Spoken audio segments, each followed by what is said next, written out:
Buenas noches, caminante de los sueños.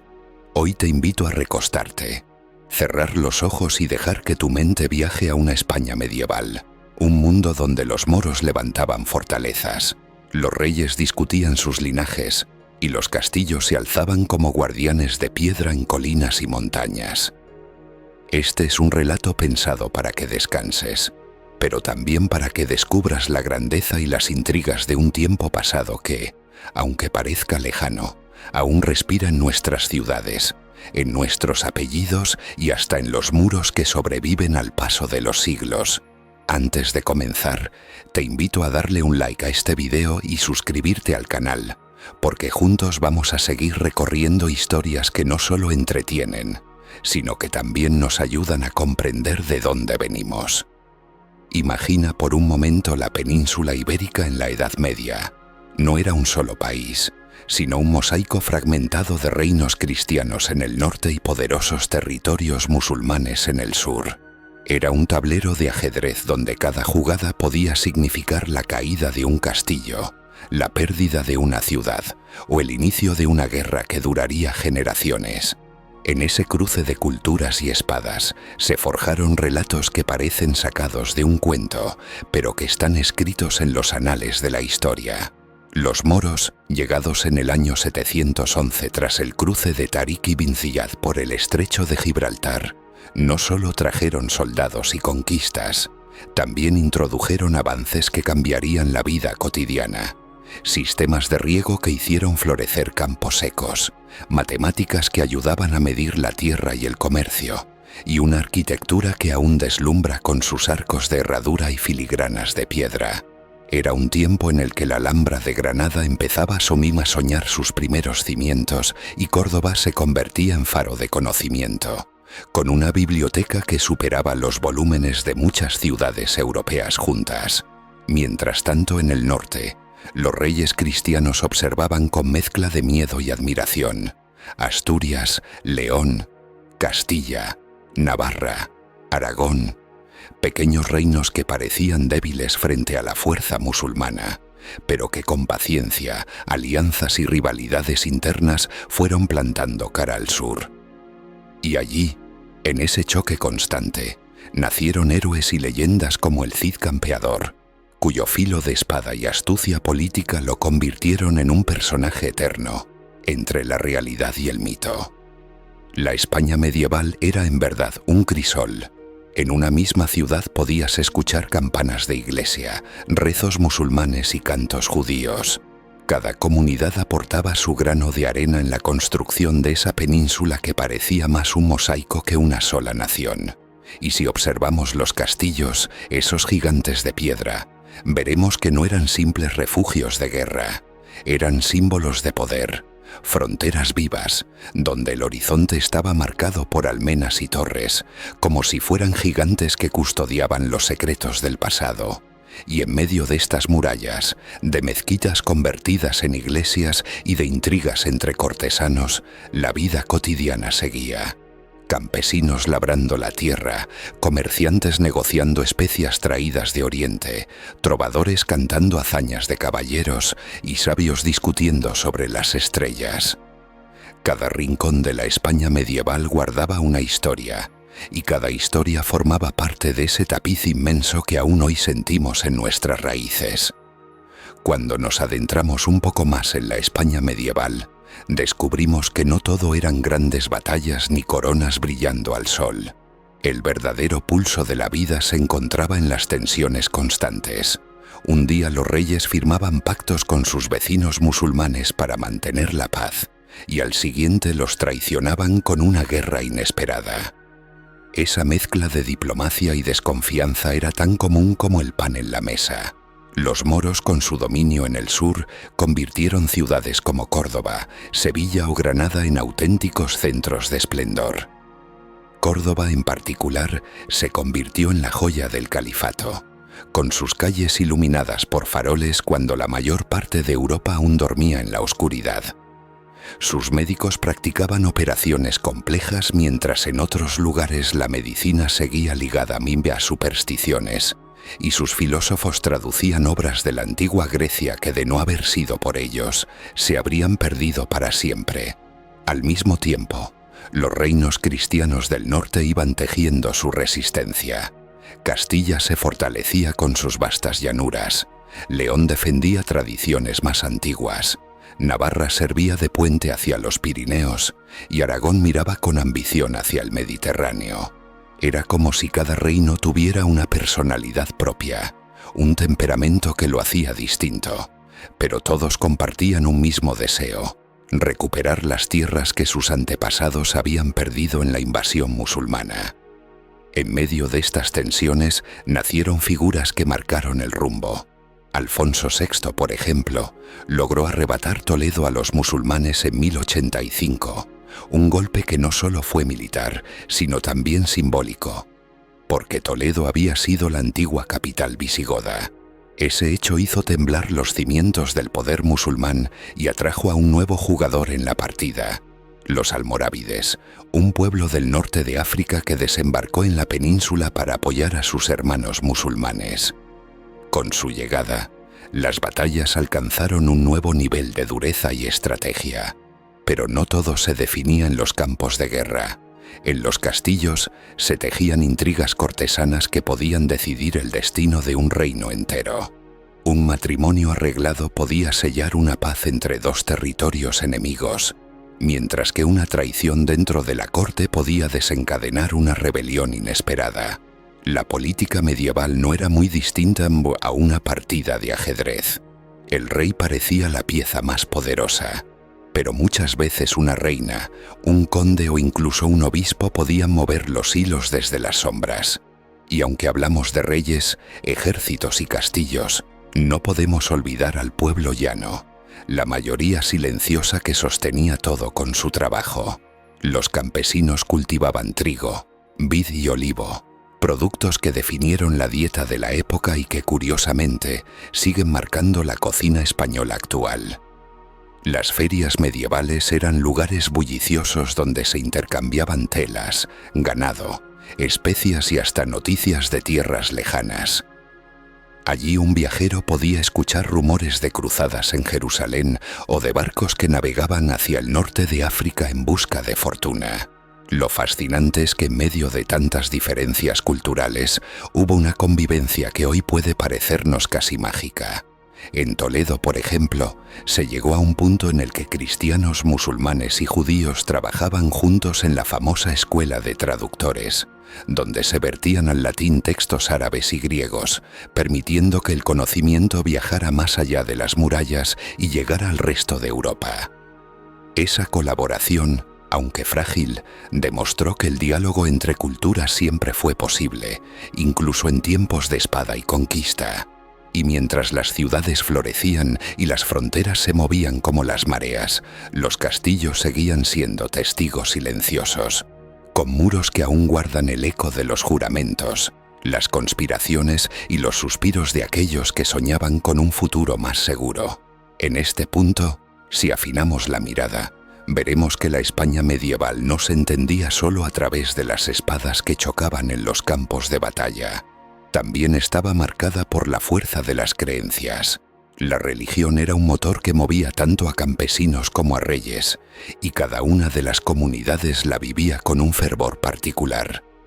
Para los cristianos, la idea de la reconquista era más que una estrategia política. Se entendía como una misión casi sagrada, una cruzada constante contra los musulmanes. Mientras tanto, los moros defendían no solo sus tierras, sino también la fe islámica que habían traído del desierto, y los judíos, a menudo atrapados entre ambos mundos, buscaban espacios de protección donde su conocimiento y comercio fueran valorados. Las ciudades se convirtieron en escenarios de esa diversidad. Pasear por Córdoba era encontrarse con calles estrechas perfumadas de azahar, mezquitas majestuosas, talleres de artesanos y mercados donde los colores de las especias parecían un cuadro en movimiento. En contraste, ciudades del norte como Burgos o León mostraban un aire distinto. Plazas donde se proclamaban fueros y privilegios, iglesias en construcción que levantaban torres góticas hacia el cielo, y tabernas donde trovadores relataban hazañas de caballeros. Y hablando de caballeros, este era también el tiempo de las órdenes militares. Grupos como los templarios, los hospitalarios o los caballeros de Santiago no solo blandían espadas, sino que construían castillos estratégicos para proteger rutas y peregrinos, especialmente en el famoso Camino de Santiago. Ese camino, recorrido por miles de personas desde todos los rincones de Europa, se convirtió en una arteria de cultura, comercio y fe que transformó la península en un punto de encuentro internacional mucho antes de que existiera la palabra globalización. Mientras tanto, los reyes no dejaban de jugar sus cartas. Sancho III de Navarra, apodado el Mayor, extendió su influencia sobre buena parte del norte peninsular, mientras que Fernando I de León y Castilla consolidaba un poder que sería la base de futuros reinos unificados.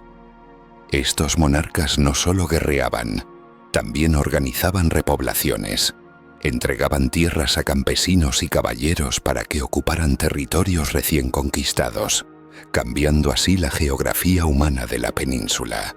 Y no podemos olvidar que las fortalezas eran algo más que muros de defensa. Cada castillo era una declaración de poder.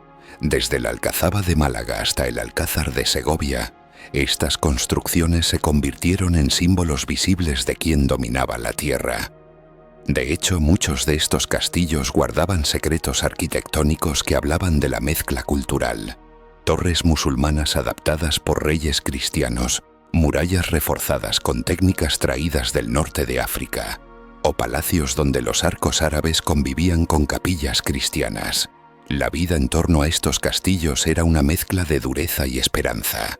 En los pueblos cercanos, los campesinos se organizaban en comunidades para resistir las adversidades del clima y los tributos, mientras que dentro de las murallas, las cortes vibraban con banquetes, torneos y conspiraciones.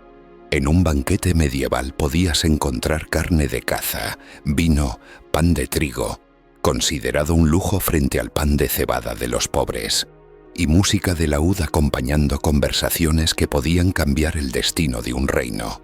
Y entre todo esto, no hay que olvidar que los siglos pasaban, y con ellos las generaciones que heredaban no solo tierras, sino también historias, costumbres y heridas. Esa herencia es la que poco a poco iba moldeando una península en permanente movimiento, donde cada frontera era siempre provisional. Si miramos de cerca la península durante aquellos siglos, lo primero que llama la atención es la convivencia forzada, pero también sorprendentemente fructífera, entre culturas tan distintas. Cristianos, musulmanes y judíos compartían el mismo suelo, pero cada grupo veía el mundo de un modo particular. Esa convivencia nunca fue perfecta. Estaba marcada por tensiones, desconfianzas y a veces estallidos de violencia. Sin embargo, dio frutos extraordinarios que aún hoy resuenan en nuestra memoria. Imagina, por ejemplo, un mercado en Toledo durante el siglo XII. Entre los puestos se escuchaban voces en árabe, en romance y en hebreo. Había especias que venían de Oriente, pieles de Castilla, y manuscritos traducidos en las escuelas donde colaboraban sabios de las tres religiones. De esa fusión nació lo que muchos llaman la España de las tres culturas, un concepto que más tarde se volvió símbolo de riqueza intelectual y artística. Los musulmanes aportaron avances en astronomía, medicina, matemáticas y agricultura. Sus sistemas de riego transformaron zonas áridas en campos fértiles, y sus astrónomos enseñaban a leer el cielo con una precisión que asombraba a los europeos del norte. Los judíos, expertos en comercio y en las artes de la diplomacia, se convirtieron en puentes entre comunidades, además de custodios de un saber que nutría tanto a musulmanes como a cristianos. Y los reinos cristianos, aunque a menudo más centrados en la expansión militar, absorbían todo lo que aprendían de sus vecinos y lo adaptaban a sus propias necesidades. El arte es un buen ejemplo de ese mestizaje. ¿Cómo explicar si no iglesias cristianas con arcos de herradura musulmanes? Ese estilo híbrido se conoce como arte mudéjar y se extendió por buena parte de la península, creando monumentos que aún hoy dejan sin aliento. Lo mismo ocurrió con la lengua. Palabras como azúcar, aceite, alfombra o ajedrez son herencia directa del árabe que convivía con el romance que evolucionaba hacia el castellano. Cada palabra es una huella de aquella convivencia, pero sería ingenuo pensar que todo era armonía. Las revueltas eran frecuentes. Hubo momentos en los que los judíos fueron perseguidos, otras veces fueron los cristianos quienes quedaron marginados en ciudades musulmanas. Y en muchas ocasiones el poder cambiaba de manos a través de guerras que barrían con cualquier atisbo de paz. Esa mezcla de luces y sombras hace que la historia de la España medieval sea tan compleja y al mismo tiempo tan cautivadora. Lo curioso es que, en medio de esa tensión, surgieron espacios de auténtica grandeza cultural.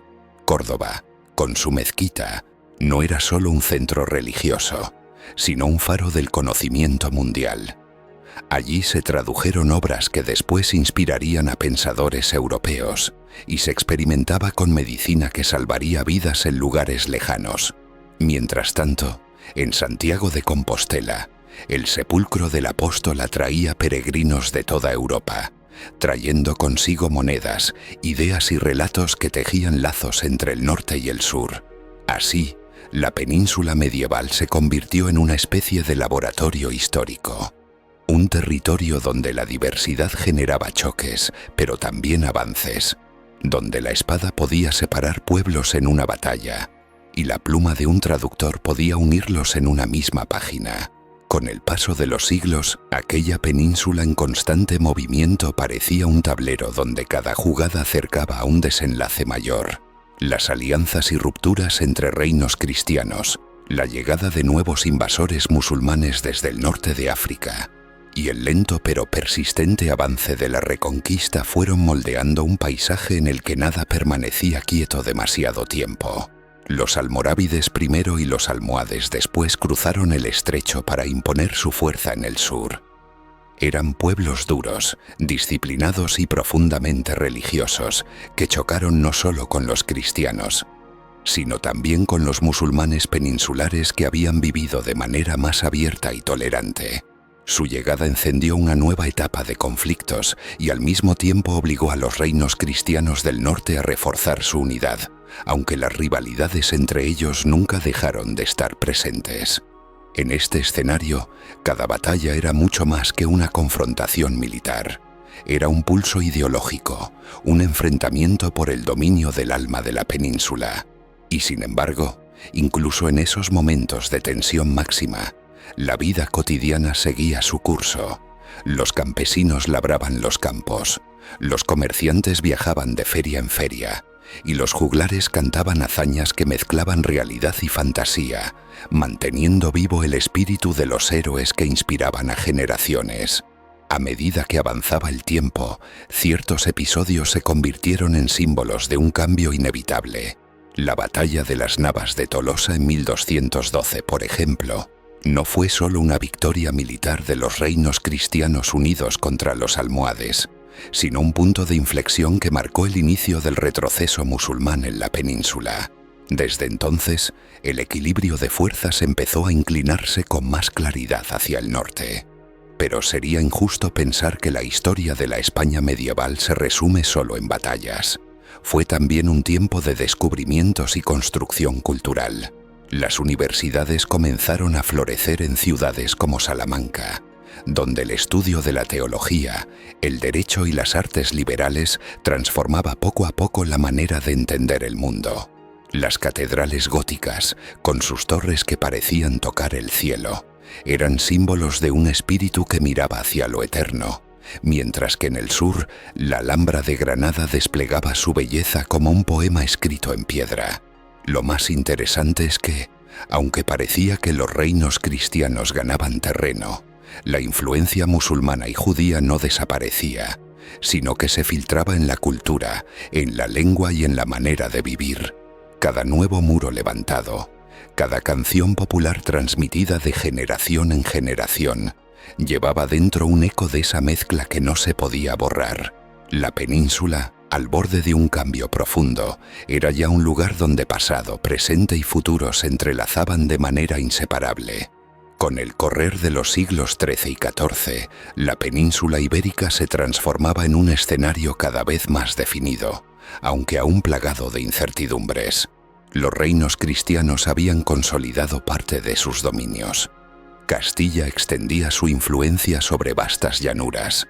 Aragón tejía un imperio mediterráneo que llegaba hasta Sicilia y Nápoles. Navarra resistía con dignidad en su posición estratégica. Y Portugal comenzaba a mirar con ambición hacia el Atlántico. En el sur, sin embargo, Granada resistía como último bastión musulmán. El reino nazarí que supo sostenerse durante más de 2 siglos gracias a una combinación de diplomacia, astucia militar y un esplendor cultural que aún hoy deslumbra. Sus palacios, sus jardines y sus muros cargados de poesía hablaban de un pueblo que, aunque acorralado, se negaba a desaparecer sin dejar una huella inmortal. Pero no eran solo espadas y reinos lo que definía esta etapa. El pueblo, silencioso pero constante, mantenía el pulso de la vida medieval. Campesinos que cultivaban olivares heredados de generaciones anteriores, mercaderes que transportaban lana, vino y especias a mercados lejanos, y peregrinos que seguían recorriendo el camino de Santiago, trayendo consigo nuevas ideas, canciones y costumbres. Todo esto alimentaba una identidad que, aunque todavía fragmentada, iba tomando forma de algo mayor. La Iglesia, por su parte, se había convertido en un actor central.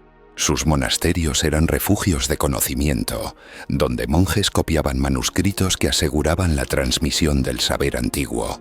Las catedrales góticas que comenzaron a levantarse eran mucho más que edificios religiosos. Eran mensajes de poder y esperanza grabados en piedra. Entrar en una de ellas era sentirse diminuto ante la grandeza de lo divino, pero también era testimonio de la habilidad y la fe de miles de manos que habían trabajado durante generaciones para levantar esas torres hacia el cielo. En este marco, la península medieval se encontraba en un delicado equilibrio. Por un lado, la reconquista avanzaba lenta pero firme, marcando el terreno hacia una nueva era. Por otro, las tensiones internas entre reinos cristianos, las revueltas populares y las epidemias, como la peste negra que azotó a Europa en el siglo XIV, recordaban que nada era completamente seguro. Era un tiempo en el que cada paso parecía anunciar un cambio mayor, una transformación que estaba por llegar. Los castillos, las murallas y las mezquitas convertidas en iglesias eran testigos de una historia que aún no había dicho su última palabra. A medida que los siglos avanzaban, la península ibérica se acercaba a un momento decisivo. El matrimonio de Isabel de Castilla y Fernando de Aragón no solo unió 2 reinos poderosos, sino que simbolizó la posibilidad de un nuevo orden, uniendo territorios que habían competido durante generaciones y preparando el terreno para un control más centralizado. La estrategia política y la visión de estos monarcas empezaron a cambiar la manera en que se gobernaba, mostrando que la fuerza de un reino no solo estaba en los ejércitos, sino en la habilidad de sus líderes para unir a su gente. Mientras tanto, en el sur, Granada resistía como el último bastión musulmán, y su caída en 1492 no fue solo un evento militar. Marcó el fin de siglos de dominio musulmán en la península y el cierre de la Edad Media en España. Ese mismo año, Cristóbal Colón emprendía su viaje hacia lo desconocido, trayendo consigo un cambio que conectaría España con el resto del mundo y abriría la puerta a la expansión global que definiría los siglos siguientes. No era solo conquista y exploración lo que estaba transformando la península.